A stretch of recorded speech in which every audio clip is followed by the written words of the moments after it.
ليلها كنهارها لا يزيغ عنها إلا هالك فمن يطع الله ورسوله فقد فاز فوزا عظيما ومن يعص الله ورسوله فقد ضل ضلالا مبينا أما بعد رب اشرح لي صدري ويسر لي أمري واحلل عقدة من لساني يفقهوا قولي سبحانك لا علم لنا إلا ما علمتنا إنك أنت العليم الحكيم.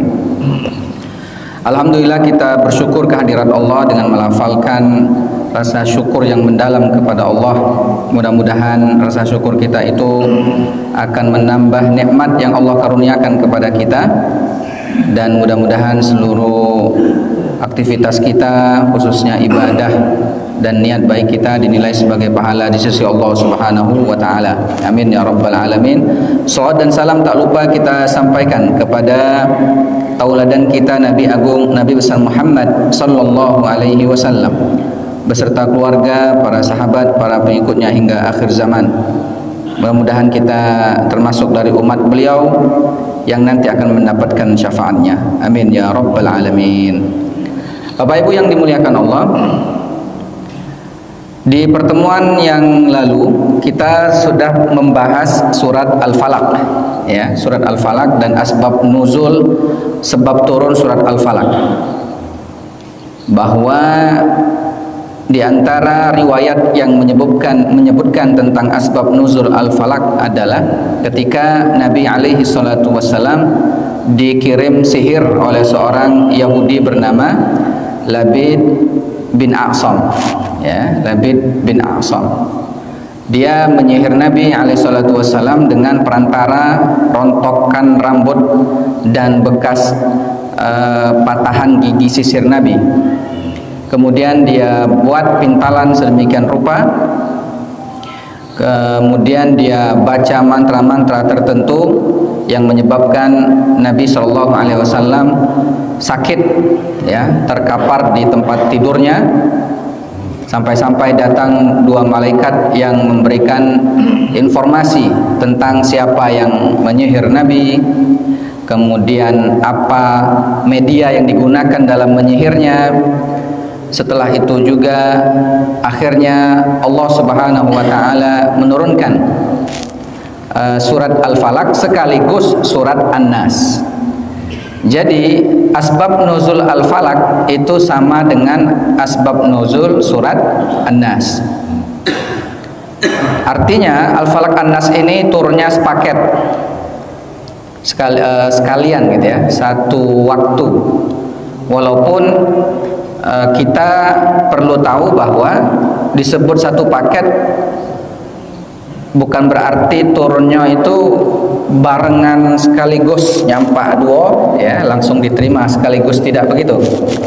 Tapi dia berurutan, Al-Falaq dulu, baru habis itu An-Nas. Nah, karena itu An-Nas disebut nuzuluha ba'da surati Al-Falaq. Turunnya surat An-Nas setelah surat Al-Falaq. Walaupun di waktu yang hampir sama, ya, di waktu yang persis sama. Nah, surat An-Nas ini pendapat yang menyatakan bahwa dia berstatus sebagai surat Makkiyah. Karena sihir dari Labid bin A'sam tadi. Adapun yang menyatakan surat ini Makkiyah, kalau tadi yang menyatakan atau berpendapat bahwa surat Al-Falaq An-Nas adalah Madaniyah, ya. Yang berpendapat bahwa Al-Falaq An-Nas ini Madaniyah, Makkiyah, mengambil satu riwayat tentang Nabi yang dikirim sihir atau penyakit ain melalui mata. Kemudian Nabi sakit dan diturunkanlah dua surat Al-Falaq An-Nas sebagai perlindungan, ya, perlindungan yang diajarkan Allah kepada nabinya melalui membaca dua surat, yaitu Al-Falaq dan An-Nas. Makanya dua surat ini disebut dengan Al-Mu'awwizataini. Al-Mu'awwizataini itu artinya dua surat perlindungan. Al-Falaq disebut Al-Mu'awwizatul Ula, perlindungan pertama, sedangkan An-Nas disebut dengan Al-Mu'awwizatu Ats-Tsaniyah, perlindungan kedua. Kalau dua-duanya disebut Al-Mu'awwizataini, dua surat perlindungan. Surat An-Nas yang kita bahas pada malam hari ini, ya, artinya adalah surat yang turun persis setelah surat Al-Falaq. Ada ulama menyatakan dia surat yang ke-21, berarti surat Al-Falaq urutan yang ke-20. Surat An-Nas, ya, merupakan surat yang kalau kita lihat dalam urutan mushaf Al-Quran berada pada urutan yang ke-114, surat paling akhir, surat paling ujung, ya, surat terakhir, surat An-Nas. Kenapa dia disebut dengan surat An-Nas? Karena ada penyebutan kata An-Nas, bahkan bukan sekali saja, berkali-kali Allah sebut surat An-Nas hampir di setiap ayatnya, kecuali di ayat ketiga yang tidak disebut kata An-Nas, ya, ayat 1, 2, kemudian 3, ya, kecuali ayat 4 ada kata An-Nas. Ayat 1, 2, 3, 5, 6 semua ada kata An-Nas. Maka nama surat ini adalah surat An-Nas. Nama lainnya adalah Qul a'udzu birabbin nas. Nama lain dari surat An-Nas adalah Qul a'udzu birabbin nas. Harus lengkap, ya, surat Qul a'udzu birabbin nas. Karena kalau cuman Qul a'udzu saja masih belum jelas apa An-Nas, apa Al-Falaq. Karena Al-Falaq juga sama kata awalnya, Qul a'udzu juga birabbil falaq.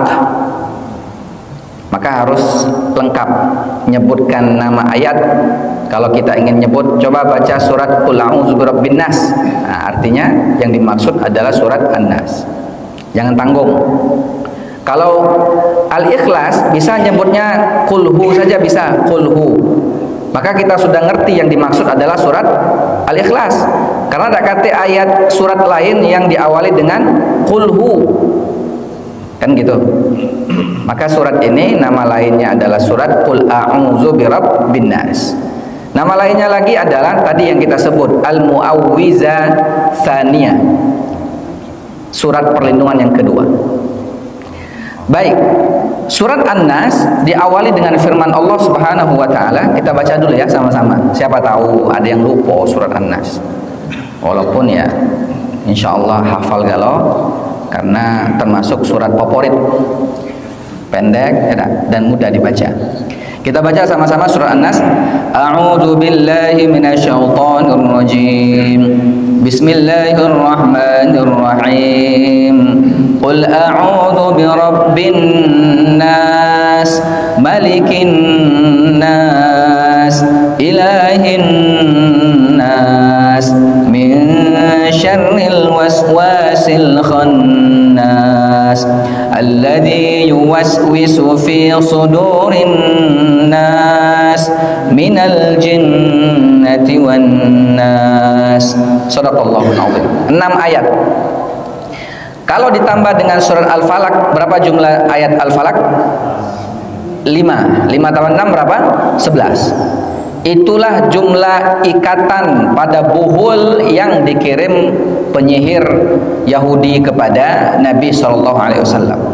Ketika Al-Falaq An-Nas dibaca lengkap semua ayatnya yang berjumlah 11, maka 11 ikatan itu pun terlepas dan Nabi pun terbebas dari dampak negatif sihir yang dikirimkan kepada beliau. Ya. Ayat pertamanya Qul a'udzu birabbin nas.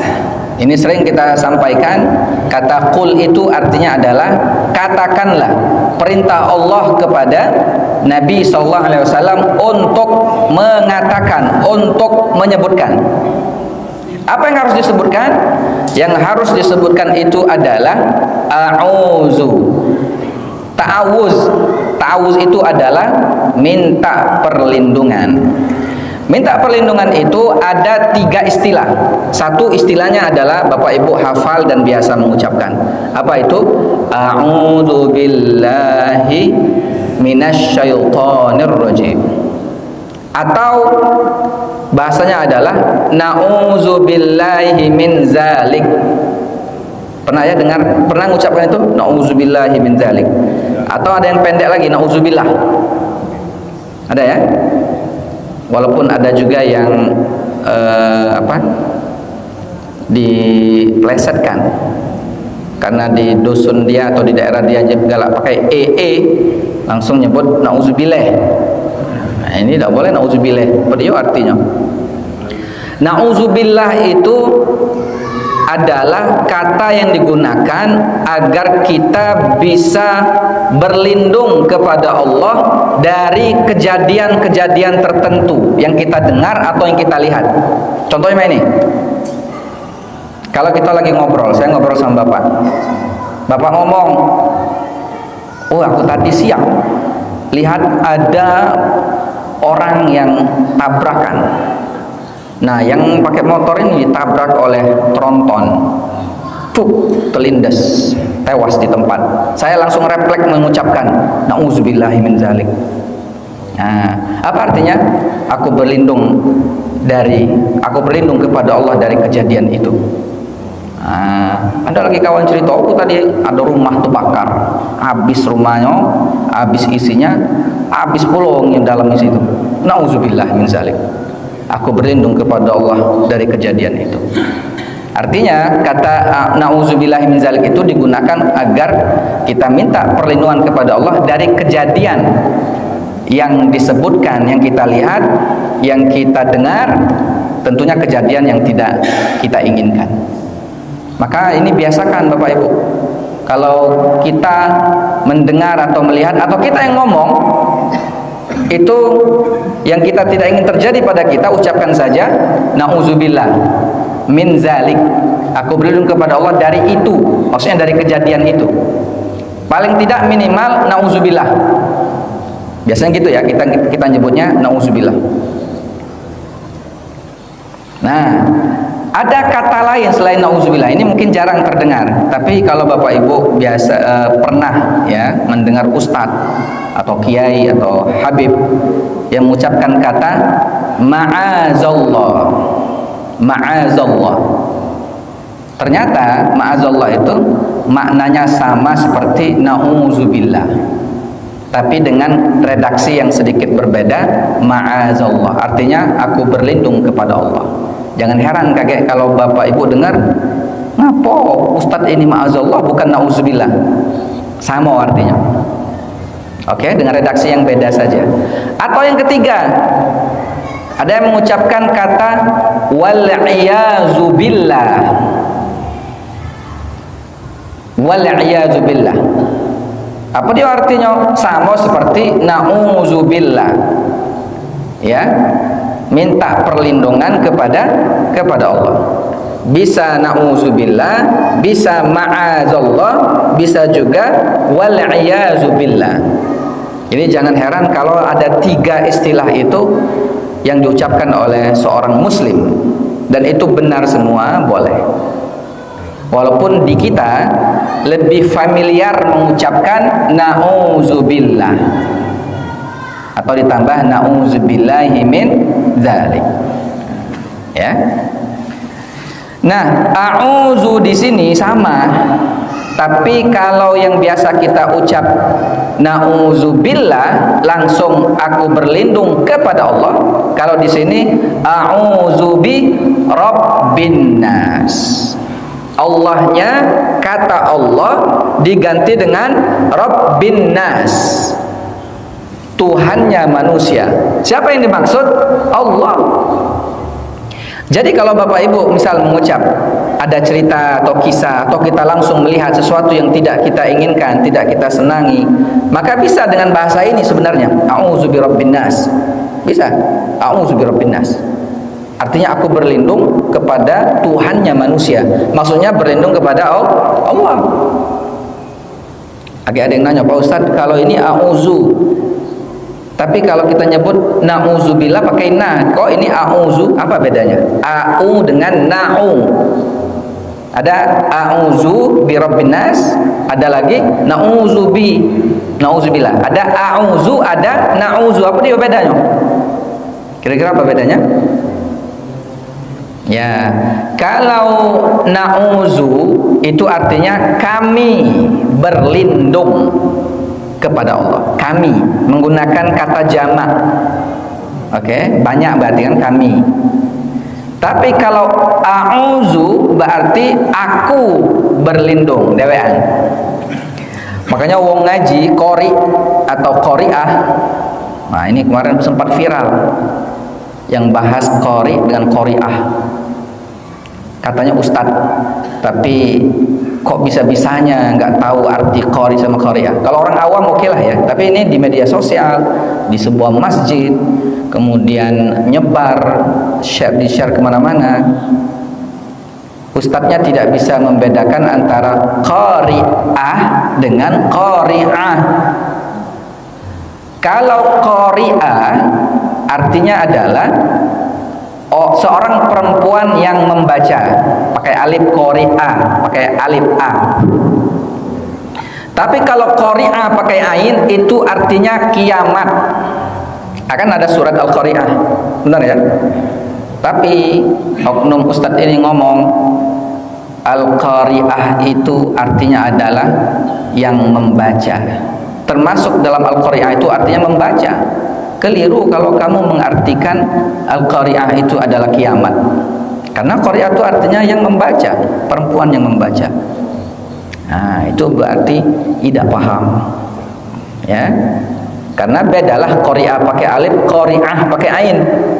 Qori'ah pakai alif betul wanita yang membaca. Kalau qori'ah pakai ain jelas itu adalah hari kiamat. Ya enggak? Baca surah Al-Qari'ah jelas itu. Al-Qari'atu mal qari'ah wa ma adraka mal qari'ah yauma yakunun nasu kal farashil mabthuth wa takunul jibalu kal 'ihnil manfush. Jelas kiamat. Tahukah engkau kiamat? Ya, tahukah engkau apa itu kiamat? Yauma yakunun nasu kal farashil mabthuth. Manusia seperti anak-anak yang berterbangan. Wa takunul jibalu kal 'ihnil manfush. Bahkan gunung-gunung yang kokoh hancur berantakan. Tentang kiamat. Bisa-bisanya dia menyebut arti qari'ah itu adalah yang membaca. Nah. Padahal kalau qari'ah itu kan artinya kiamat. Sedangkan qari'ah pakai alif betul itu artinya membaca. Nah, kalau yang lanang membaca namanya qari. Kalau perempuan qari'ah. Misal ada apa namanya? Apa balik qari'ah tadi? Baju lupa ya. Sampai mana tadi? Qari'ah ketika membaca ya ayat Al-Qur'an, qul a'udzu birabbin nas. Katakanlah wahai Muhammad, aku berlindung kepada Tuhannya manusia. Ya. Jadi kata a'udzu itu artinya adalah perlindungan. Minta perlindungan kepada siapa? Kepada Allah Subhanahu wa ta'ala. Oh ya, beda a'udzu dengan na'udzu tadi ya. Seorang qari kalau dia lanang atau qari'ah kalau dia perempuan, saat mau baca Quran, sebelum baca ayatnya dia akan mengucapkan atau melafalkan ta'awuz. Apa bunyinya? A'udzu billahi minasy syaithanir rajim. Pakai a'udzu ya kan? A'udzu billahi minasy syaithanir rajim. Kenapa? Karena dia baca dewek. Karena dia yang membaca maka dia sebut a'udzu. Gitu ya. Kalau dia mau sama-sama bisa menggunakan na'udzubillah. Tapi Pak Ustadz kami ini walaupun aku dewek nyebut biasanya pakai na'udzubillah walaupun aku dewean. Apakah salah? Tidak masalah. Boleh, tidak apa-apa. Tidak berdosa, tidak laju dapat hukuman, tidak. Yang jadi masalah tuh kalau berdoa imamnya di dewean, dia berdoa untuk dia dewek, makmumnya yang mengaminkan untuk imam, untuk yang baca doa Rabbighfirli wali walidayya warhamhuma kama rabbayani shaghira. Amin uji belakang. Padahal artinya, ya Allah ampunlah dosaku, dosa kedua orang tuaku. Ya, warhamhuma, ya Allah kasih sayanglah kedua orang tuaku sebagaimana mereka mengasihi aku sejak kecil. Amin. Untuk dia dewe. Jadi makmum belakang lemah nih engkau dan ngono agami. Kami yang ngaminkan. Maka yang memimpin doa ajak-ajak ganti, katanya jangan Rabbi firli wali walidayya, tapi Rabbana ighfir lana wali walidaina atau wali walidina, warhamhuma atau warhamhum, kama rabbayana atau kama rabbauna, shaghira atau sighara. Ada dua versi, dua-duanya boleh, tapi kami memilih bunyinya adalah Rabbana ighfir lana wali walidina warhamhum kama rabbauna sighara. Kami milih itu. Kalau yang milih Rabbil ighfir lana wali walidaina warhamhuma kama rabbayana shaghira, boleh. Kalau mau dijelaskan, sebenarnya ada penjelasan kenapa kamu pilih yang pertama tadi ya. Tapi karena waktu, intinya boleh kalau mimpin doa ajak yang lain yang penting, ada, jangan dedewean. Nah, jadi na'udzubillah kalau ucapan biasa kita menggunakan kata jamak untuk banyak, tidak apa-apa. Seperti na'udzubillah, itu kan kami berlindung, padahal kita dewe yang nyebut, tidak apa-apa. Ya. Baik, qul a'udzu birabbin nas, katakanlah aku berlindung kepada Tuhannya manusia. Nah, jadi a'udzu tadi apa? Minta perlindungan. Apapun kejadian yang tidak kita inginkan, boleh nyebut a'udzubillah, na'udzubillah. Khususnya yang tidak kita inginkan ya. Jangan pas marah sama bini kita nyebut na'udzubillah. Nah, seolah kita ingin melihat, seolah kita melihat setan. Jangan marah dia. Ya. Kalau kita nyebut dia setan, berarti kita laki setan aja. Qul a'udzu birabbin nas. Katakanlah wahai Muhammad, aku berlindung dengan Tuhannya manusia. Kenapa di sini disebut dengan Tuhannya manusia? Padahal Allah itu Tuhannya siapa? Apakah untuk manusia saja? Kan tidak. Semua makhluk yang ada di alam semesta ini Tuhannya satu, yaitu Allah. Kok di sini disebut cuma manusia? Para ulama menyebutkan tasyrifan li jinsil insan. Ini menunjukkan bahwa Allah memberikan kemuliaan kepada manusia, sehingga dari sekian banyak makhluk yang Allah ciptakan, untuk mewakili makhluk-makhluk Allah itu dipilihlah manusia. Jadi Allah tidak nyebut misalkan Tuhannya alam semesta, Tuhannya hewan, Tuhannya tumbuhan, Tuhannya planet, tidak. Yang dipilih adalah manusia, karena Allah memuliakan kita sebagai manusia. Qul a'udzu birabbin nas. Kata Rabbi sama seperti Al-Falaq kemarin, itu artinya Tuhan yang memelihara, Tuhan yang menjaga, Tuhan yang mendidik. Ya, kata Rabbi itu. Birabbin nas, malikin nas. Ya, apa arti malikin nas? Al malik li amrihim mulkan taman. Ya, rajanya manusia. Artinya kalau rajanya manusia, al mutasarrif fi syu'unihim tasarrufan kamilan. Dia Allah berhak untuk melakukan apa saja terhadap manusia itu, karena Allah pemilik secara absolut, secara total, tidak terbatas kepemilikannya terhadap manusia. Ya, makanya disebut malikin nas. Terus Pak Ustadz, apa beda dengan Maliki Yaumiddin di surat Al-Fatihah? Alhamdulillahirabbil alamin, Ar-Rahmanir Rahim, Maliki Yaumiddin. Nah, itu Maliki Yaumiddin dengan Malikin Nas, apa bedanya? Dari segi bacaan apa beda? Oke.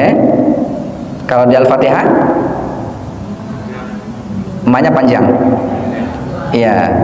Kalau di Al-Fatihah Maliki Yaumiddin ma-nya panjang, 2 harokat. Sedangkan di An-Nas ma-nya panjang atau pendek? Pendek. Malikin Nas.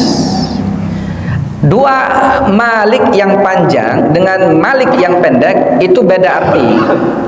Kalau Malik ma-nya panjang itu artinya yang memiliki, yang memiliki atau yang menguasai. Malik Yaumiddin artinya yang menguasai hari kebangkitan, yang menguasai hari akhirat, hari kiamat.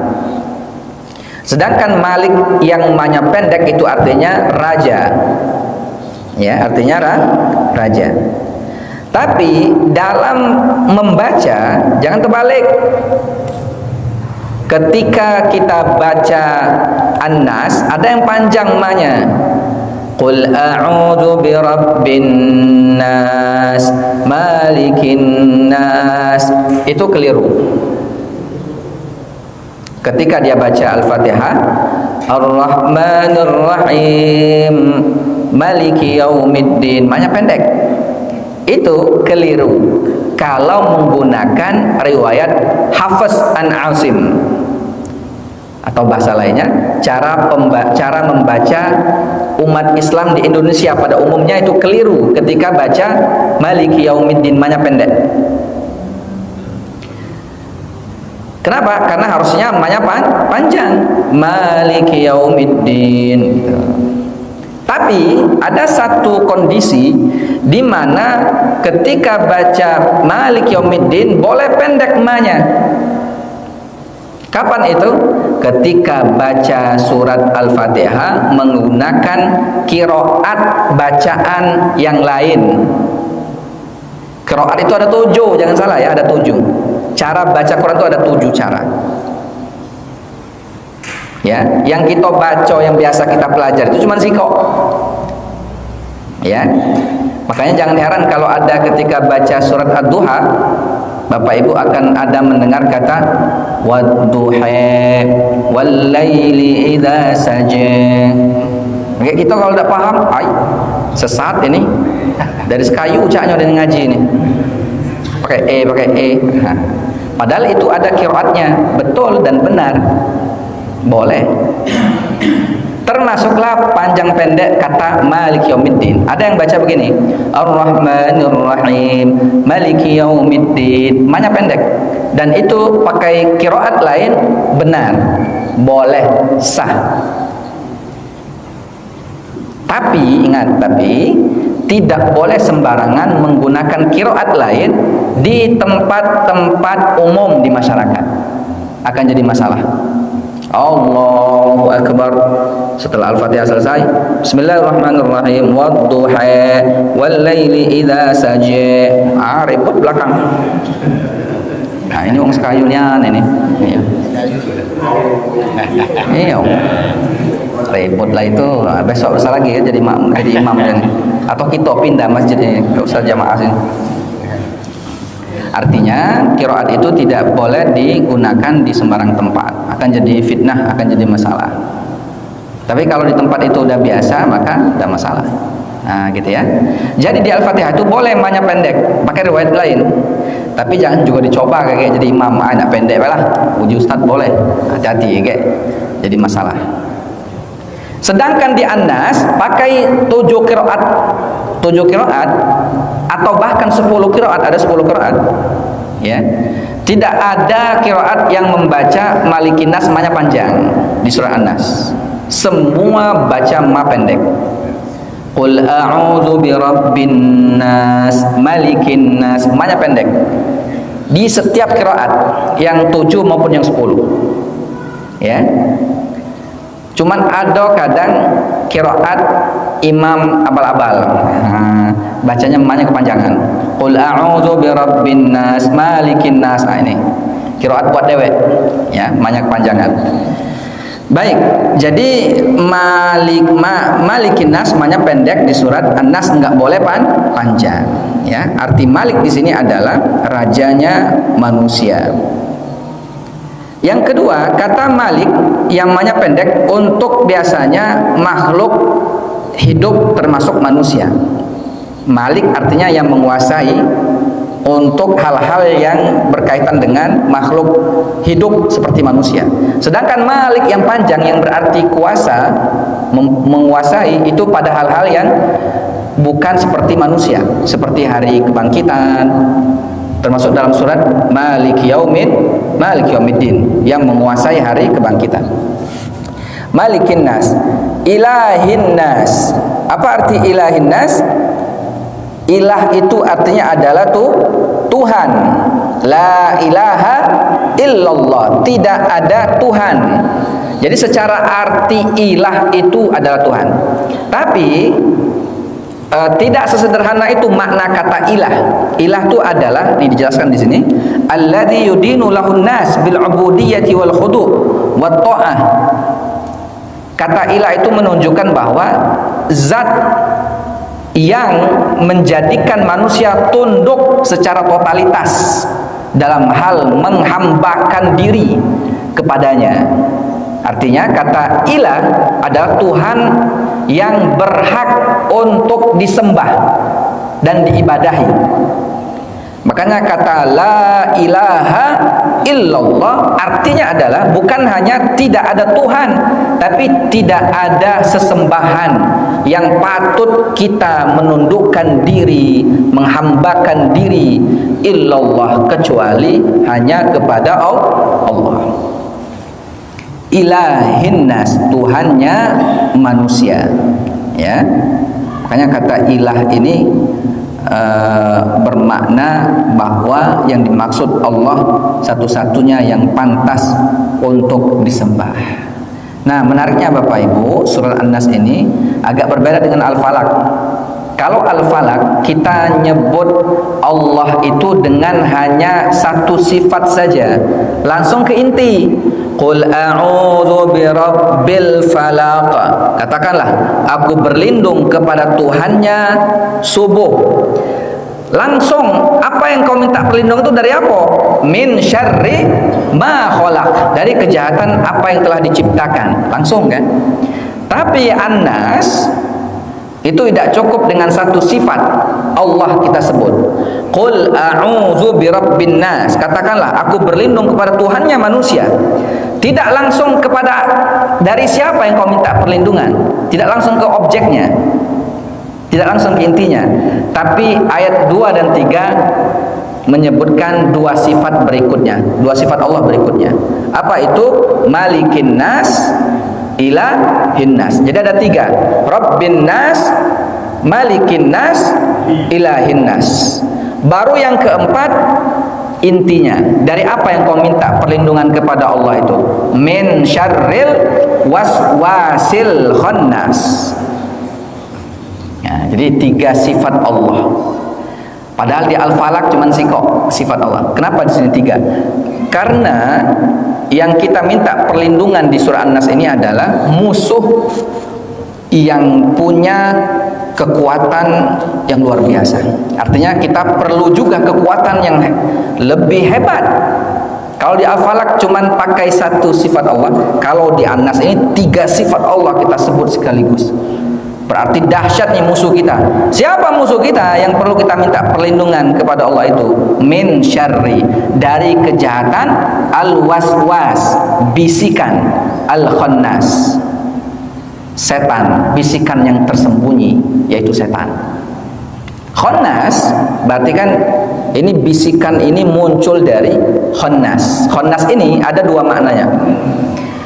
Satu maknanya adalah Imam Al-Qurtubi dalam tafsirnya menjelaskan, ternyata khannas ini merupakan nama anak setan. Zaman Nabi Adam alaihissalam dan Siti Hawa ketika turun dari surga, tinggal di dunia, beliau mengambil satu riwayat diceritakan iblis ini punya anak namanya Khannas. Kemudian iblis ini mengganggu Siti Hawa. Dia tidak ganggu Adam, tapi mengganggu Siti Hawa. Karena Siti Hawa ini dia goda dengan belas kasih. Dia menampakkan diri minta belas kasihan Siti Hawa dengan memberikan anaknya setan ini, minta agar Siti Hawa ini mengurusnya. Sebagai seorang ibu melihat melas-melas begitu, diterima oleh Siti Hawa. Apa kata iblis?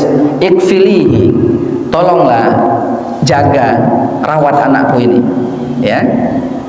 Akhirnya diterima oleh Siti Hawa. Ketika datang Nabi Adam alaihissalam, si iblis sudah pergi, ya. Nabi Adam nanya, ini siapa? Ini anak siapa?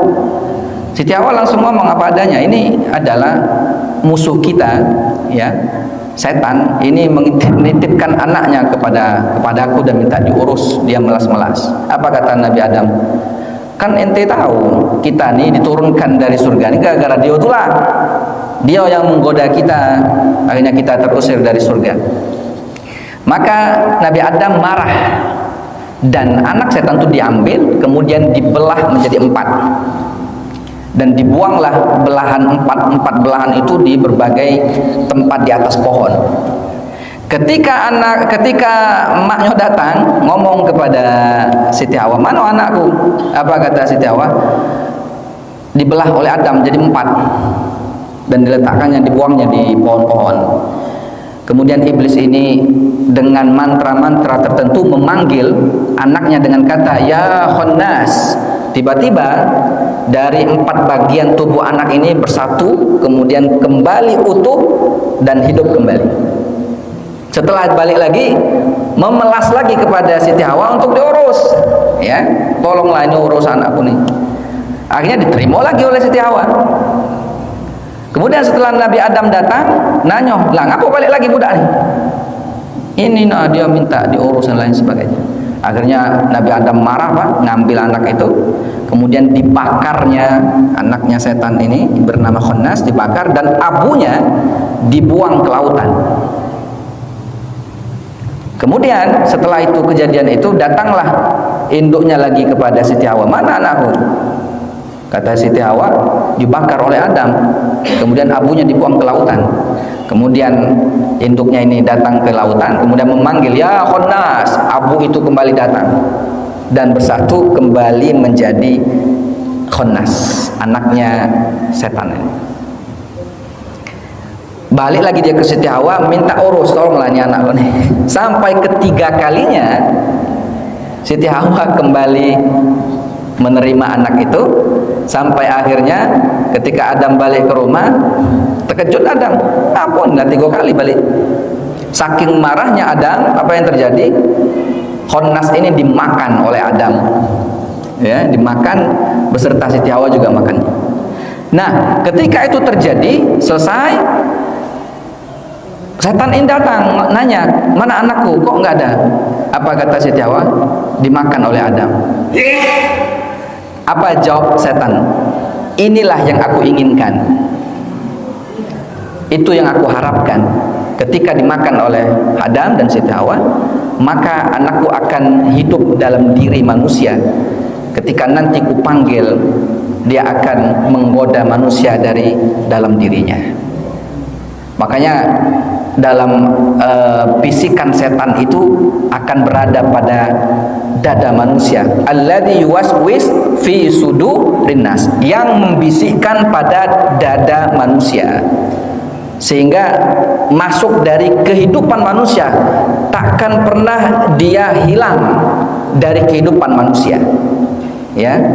Imam Al-Qurtubi mengambil riwayat itu untuk menjelaskan kepada kita bahwa setan ini tidak akan hilang dari kita, sehingga wajar kalau kita ini ketika dibisikkan oleh setan seringkali mengikuti apa yang dibisikkan oleh setan tersebut. Itu makna Khannas, ya, anaknya setan. Yang kedua, Khannas ini artinya bisikan setan yang kadang muncul, kadang hilang. Kata khannas itu artinya muncul, kadang hilang, kadang datang, kadang hilang. Apa maknanya? Akan datang setan itu kalau kita jauh dari Allah, jauh dari ibadah, jauh dari zikir. Tapi akan hilang bisikan setan itu ketika kita dekat dengan Allah, ketika kita rajin ibadah dan berzikir. Itu ya, itu makna khannas yang kedua. Alladzi yuwaswis fi sudurin nas, yang membisikkan ke dada manusia. Nah, ini jadi masalah. Kenapa kemudian jadi masalah? Karena Nabi SAW bersabda, "Ma min ahadin illa qad wukila lahu qarinuhu." Tidak ada satu manusia kecuali telah dititipkan satu qarin dari kalangan jin, ya, yang akan mengganggu manusia. Disebut dengan uji wong sekarang namanya jin korin. Nah, jin korin itu adalah jin yang selalu melekat dengan kita, gawenya membisikkan hal-hal yang negatif. Semua kita tanpa terkecuali ada jin korinnya. Bahkan sahabat nanya, "Ya Rasulullah, bagaimana dengan Anda? Apakah ada jin korinnya?" Apa jawab Nabi? "Saya pun ada jin korinnya. Tapi bedanya, jin korin saya ini udah masuk Islam, sehingga dia tidak pernah mengajak dan membisikkan pada hal-hal negatif. Tinggal kita yang jinnya sampai ini hari belum masuk Islam, ya. Makanya ditulah galak bisik kita, ya, ngomongi, merayu kita, akhirnya melakukan dosa dan maksiat. Itu jin kita tuh. Nah, maka biar terhindar dari itu semua, kita minta perlindungan kepada Allah dari ibadah dan dari zikir-zikir kita, ya. Minal jinnati wan nas. Ada dua jenis yang mengganggu kita, bisikan-bisikan itu ada dua jenis. Satu, minal jinnah, dari golongan jin. Inilah yang tadi kita sebut, setan, iblis, jin. Jin itu ada dua, Pak. Jinnah ini ya, kita maknain dulu. Jinnah ini artinya adalah sesuatu yang tak terlihat. Jinni itu artinya yang tak terlihat. Orang yang otaknya tak terlihat, artinya otaknya bermasalah, disebut dengan majnun, gila dalam bahasa Arab. Jannah, majnun, ya. Jannah itu adalah sesuatu yang tak terlihat, karena kita belum lihat surga kan, maka disebut dengan jannah. Hutan yang lebat, tak bisa menembus, mata kita dari jauh tak bisa menembus lebatnya hutan, disebut dengan jannah, ya. Kebun yang lebat. Jin itu adalah makhluk yang tak terlihat, tak kasat mata. Dia berada di alam gaib, sedangkan kita berada di alam nyata. Mereka bisa lihat kita, kita tak bisa melihat mereka. Jin ini ada dua jenisnya. Ada yang jenis muslim, ada yang jenis kafir. Wa anna minnas salihuna wa minna duna dzalika. Dalam Al-Quran surah Al-Jin, kata mereka, kami ini ada yang soleh, ada yang kafir, ada yang muslim, ada yang kafir. Nah, yang mengganggu kita, yang ngajak pada hal-hal negatif itu, itulah jin kafir, jin yang durhaka. Dari jin kafir, jin durhaka inilah muncul istilah iblis. Jadi iblis ini bagian dari jin, bagian dari kaum jin. Termasuklah syaitan. Bahasa kitanya adalah setan. Bahasa aslinya adalah syaitan. Sebenarnya beda jin, iblis, setan. Setan ini atau syaitan itu adalah sifat dari iblis yang selalu durhaka, yang selalu menentang perintah Allah, disebut dengan syaitan. Bahasa kitanya setan. Sedangkan iblis itu makhluk dari kaum jin yang membangkang. Buktinya dalam firman Allah, ketika Allah memerintahkan untuk bersujud kepada Adam, wa idz qulna lil malaikati isjudu li adama fasajadu illa iblis. Ketika kami perintahkan kepada para malaikat untuk bersujud kepada Adam, semua sujud kecuali iblis. Siapa iblis? Kana minal jin. Iblis adalah bagian dari kaum jin yang sebelah kafir. Yang muslim itu tidak disebut iblis, ya, tapi dia jin muslim, dia tidak mengganggu dia tidak akan mencelakai kita. Gitu ya. Nah, minal jin. Yang ini tidak terlihat, Pak. Dia kasat mata, nggak bisa kita lihat. Maka cara menangkalnya adalah dengan berdoa, berzikir, baca Quran. Karena itu salah satu hadis Nabi mengajarkan kita sunnah nih ya. Kalau sebelum tidur Bapak Ibu jangan lupa baca Qulhu, baca Al-Falaq, baca An-Nas. Tiupkan ke telapak tangan kita, kemudian diusapkan dari ujung kepala sampai ke kaki, ke ujung kaki. Kata Nabi ketika dibaca itu dia akan dijaga Allah sampai bangun esok harinya. Ya, jangan lupa baca itu, jangan baca WA. Baca Instagram, baca Facebook. Itulah doa dan ritual yang selalu dilakukan oleh masyarakat zaman ini hari. Bukan baca Quran lagi, baca WA sekarang. Nah itu biar tidak terjadi hal-hal yang tidak kita inginkan. Terakhir wan nas. Nah ini jadi persoalan juga. Kalau tadi setannya, gangguannya tak terlihat, kalau yang siko ini kasat mata, terlihat dengan jelas, yaitu yang mengganggu dari kalangan manusia. Manusia, betul manusia. Kadang yang mengganggu ini menjelma sahabat karib kita. Kenal betul kita dengan wajahnya. Tapi suatu saat dia akan membisikkan hal-hal negatif, hal-hal buruk. Nah, itu dia sedang menjadi setan dari kalangan manusia. Maka ketika dia lagi bisikkan hal-hal negatif, sebutkan saja na'udzubillahi min dzalik atau a'udzubillahi minasyaitonir rajim. Bila perlu bacakan ayat kursi, bila perlu bacakan Al-Falaq An-Nas, ya, qul a'udzu birabbin nas, malikin nas. Karena dia sedang jadi setan walaupun fisiknya manusia. Nah, yang ini yang saro kadang kita saro kita jauhi. Karena kawan kita, orang terdekat kita kadang, ya kan? Jadi masalah juga kadang ayat kursi yang kita baca, dia lah hafal pula ayat kursi. Iya, kita baca dia baca pula. Nah, ini saro kadang. Nah, makanya yang ini hati-hati ya. Minal jinnati wan nas. Jadi Bapak Ibu yang dimuliakan Allah, ayat ini mengajarkan kepada kita untuk berlindung kepada Allah dari gangguan-gangguan semacam itu. Minta perlindungan kepada Allah dan ingat kata dalam tafsir Al-Azhar ya, Buya Hamka menyebutkan selain bacaan-bacaan yang kita ucapkan itu jangan lupa juga perlu ada upaya kita untuk tidak mengikuti cara setan. Ya, apa yang diinginkan setan jangan kita ikuti. Ada ikhtiar usaha kita secara pribadi. Ya, sehingga kekuatan kita bukan hanya sekedar doa dan zikir serta bacaan Quran, tapi dari upaya-upaya amal yang kita lakukan. Wallahu a'lam bishawab. Mudah-mudahan bermanfaat. Ya, silakan Bu.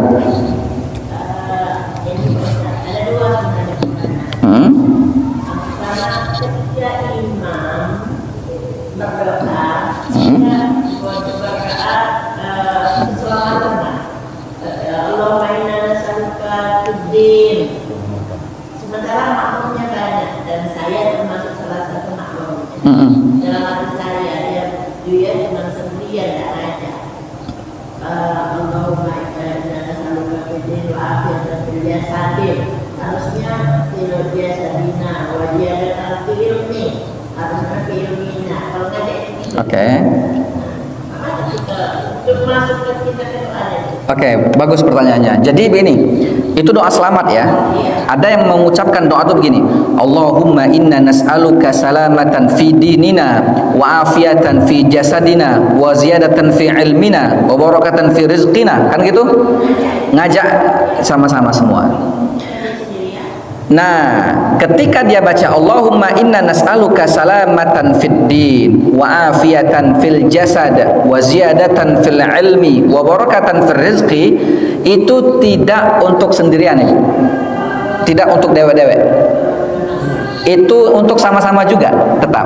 Cuman bedanya kalau yang pertama tadi itu lebih menegaskan bahwa kita ini minta keselamatan dalam agama kami, kesehatan dalam tubuh kami, wa afiatan fi jasadina wa ziyadatan fi ilmina, dan bertambah ilmu kami. Sebagai penegasan saja, nah di belakang itu. Tapi yang kedua, Allahumma inna nas'aluka salamatan fid din, itu sejak awal sudah mengucap, ya Allah kami minta kepadamu keselamatan dalam agama, wa afiatan fil jasad, kami minta kepadamu ya Allah kesehatan dalam jasad, dalam tubuh kami, wa ziyadatan fil ilmi, bertambah ilmu kami, wa barakatan fil rizki, berkah rizki kami.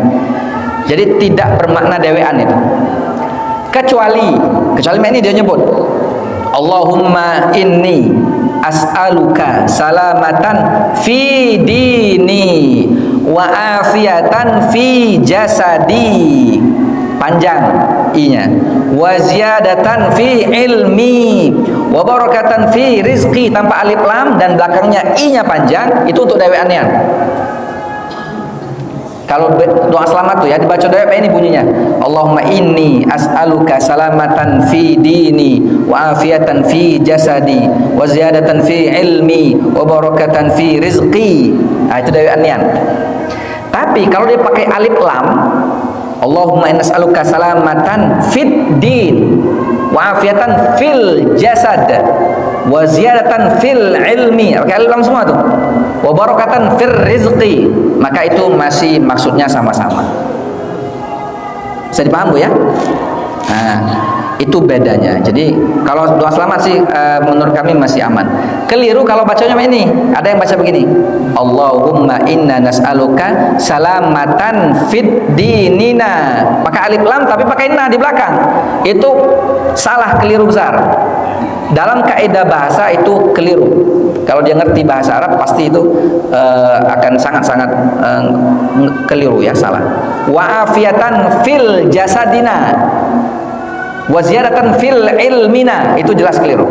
Kalau ada na di belakang tidak boleh ada alif lam di kata awal, kata di awal itu nggak boleh. Kalau ada na, alif lamnya hilangkan, fi ilmina wa barakatan fi rizqina. Nah, gitu ya.